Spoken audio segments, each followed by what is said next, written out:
Looking back on our desires for what we hoped for from our RV lifestyle, it was exactly what we encountered at Oliver Lee Memorial State Park. The park, named after Oliver Milton Lee, is located at the mouth of Dog Canyon in Alamogordo, New Mexico.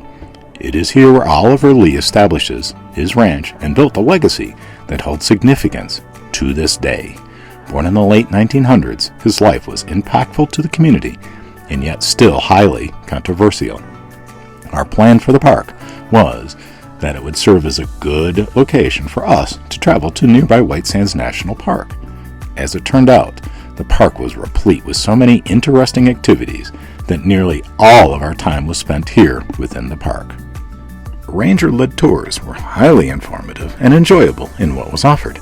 On the must-do list at this park is the visit to the Oliver Lee Ranch, where we were presented with a recent history of the area and a review of the life and dealings of Oliver Lee. So the first cultures that were in this valley was what they think was the Mogollon culture. Up at Three Rivers Petroglyph site, if you get a chance to go up there to it, it's really worth it. It's, I think, $2 a carload. Petroglyphs are all over the ground. Cool. Right across the road, they have excavated a Mogollon village up there. And I found pottery out here that's known as Colorado Brown, I think it is, or Arizona Brown pottery, just laying out on the ground, different spots out here. You can't keep it, but you can admire it. Wait, So after they left, they don't know if it was because of warfare or drought, temperature change, the weather, there's no telling why they left. Same as the Pueblos, they all left. The next group to move into this valley was the Apaches. Now they got pushed here from the plains by the Comanches. They got pushed by the Sioux from east. Everybody was pushing everybody. But they kind of came in this area and got a stronghold in this area. And they were in here for centuries. They don't know how long. Right up at Frenchie's cabin up here right below the visitor center, there's what's known as Indian wells up there. There's holes in the rock that they use to grind their grain at. And if you look at them and think, how long would it take you to take a stick or a rock and grind a hole a foot deep in this rock and that big around? Centuries and centuries of people doing that. You can also find metates up the canyons, up in the park, and they're basically a flat rock with a shallow spot in the middle. They put their grain on there and ground the grain, mesquite, beans, whatever they could get to grind it out. So the Apaches were here. They were fighting with the Spanish who came in the 1600s. They were fighting with the Americans when they came in. It's all about who owns the land. They were protecting what was theirs. Did they have horses at that time, or was that later? That was later. They probably got the horses stolen from the Comanches at that time, but they did have horses later on. So they might have even had them all the way back to the 1600s. The Spanish came up through with horses. Some of them escaped. Some of them got stolen. When they left, there was the Pueblo Revolt in 1640 up by Santa Fe, which pushed all the Spanish back down towards El Paso, or Paso del Norte. Now, they weren't going to take everything with them. They just left it, and the Indians probably took them. He got with his half-brother, Harry Altman. And, Oliver Lee convinced his half-brother, Harry Altman, to travel with him from Texas to New Mexico, and jointly, they brought their mother here and established this ranch. The ranch seen today is a completely restored building, and likely is in better shape than when Oliver Lee lived in it. The furniture is not original and reflects items typical of the time period. The hidden door in his bedroom led to an escape tunnel. The man made many enemies in his lifetime. He was an excellent shot and wore a sidearm, even when he was in session in the state senate. We are informed that the final room we visit, beneath the floor is a den of rattlesnakes who are still in hibernation. Interestingly enough, 2 days after we visit the ranch, 4 of them were found on the porch. Oliver Lee certainly lived a full life, and he built this ranch to be over 1 million acres at one point. He also was charged with committing several murders. His life is, at the very least, controversial.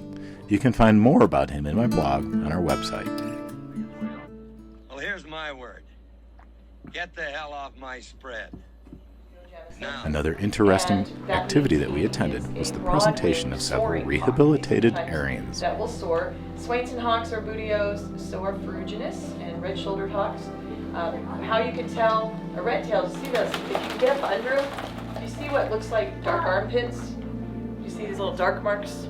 We call those patagium marks, and only red-tails have those. So even the juveniles will have those marks. Okay. So I'm going to go ahead. This is Peru. Peru is what it's light. It's light. Desert ridge. So I have a picture of him with his back, like here, and he's up against cottonwood tree, and you can't see him. It's pretty fascinating. And I'm sure some of you, now that social media is big, you've seen some photos and people are like, where's the owl? Because they blend really well. But think about it, that makes sense. If you're going to be crepuscular.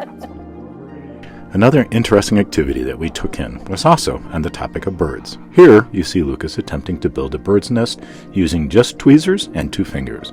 The tweezers simulate the bird's beak, and the use of only 2 fingers simulates a bird using their feet.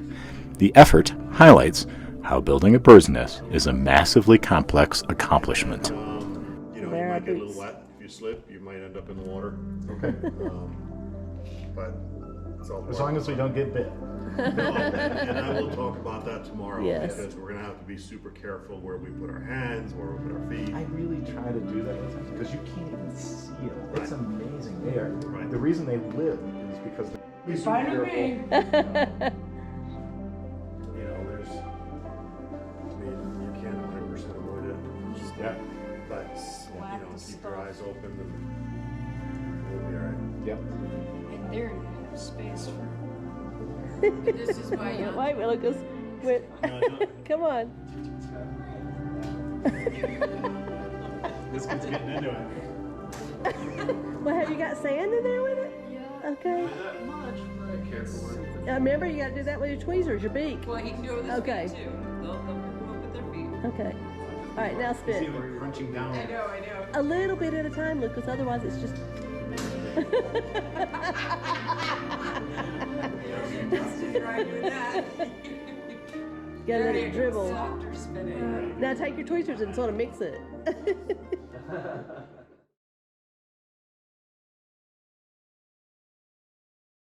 At the station and cross That's their names fine. off.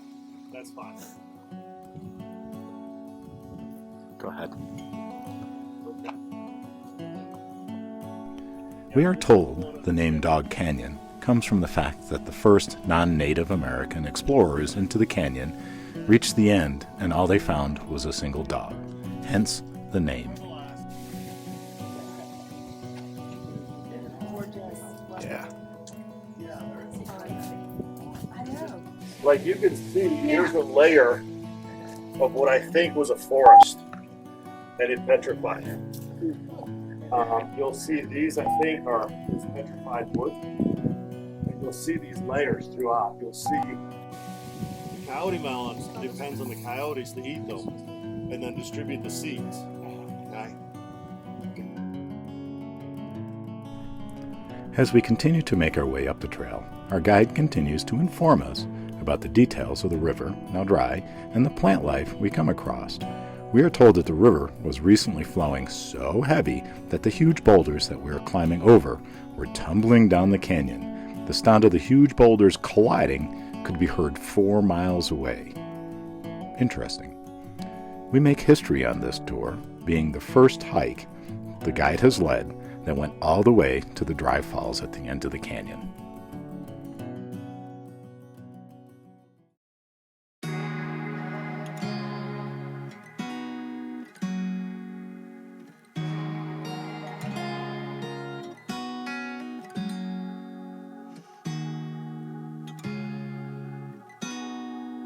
As our main objective for coming here in the first place was to visit White Sands National Park, we do finally make our way into the park. It is a park like no other, being that it is the world's largest inland sand dunes. Besides observing its unique beauty, the park also offers hiking, sightseeing, beautiful sunsets, and the opportunity to try sledding down the dune hills. The sand may appear to be like snow, however, it has none of the properties of snow, and the sledding experience requires a bit of refactoring of one's methods and expectations.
You broke it. Just bring that one. I was gonna just go with the red one.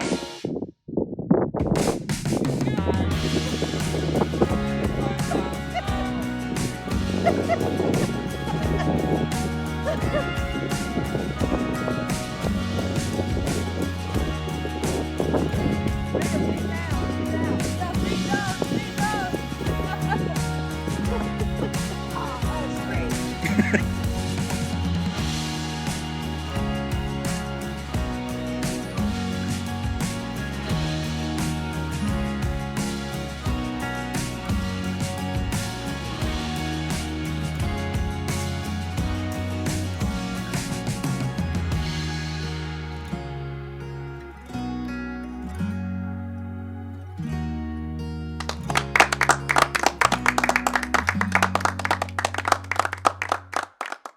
Our last hike at the park is the Dog Canyon Trail.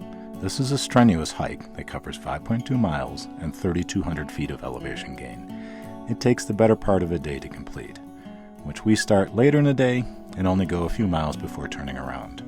While we didn't complete the full trail, what we see is beautiful and the views from the top are outstanding. You never really take the time to stop at them.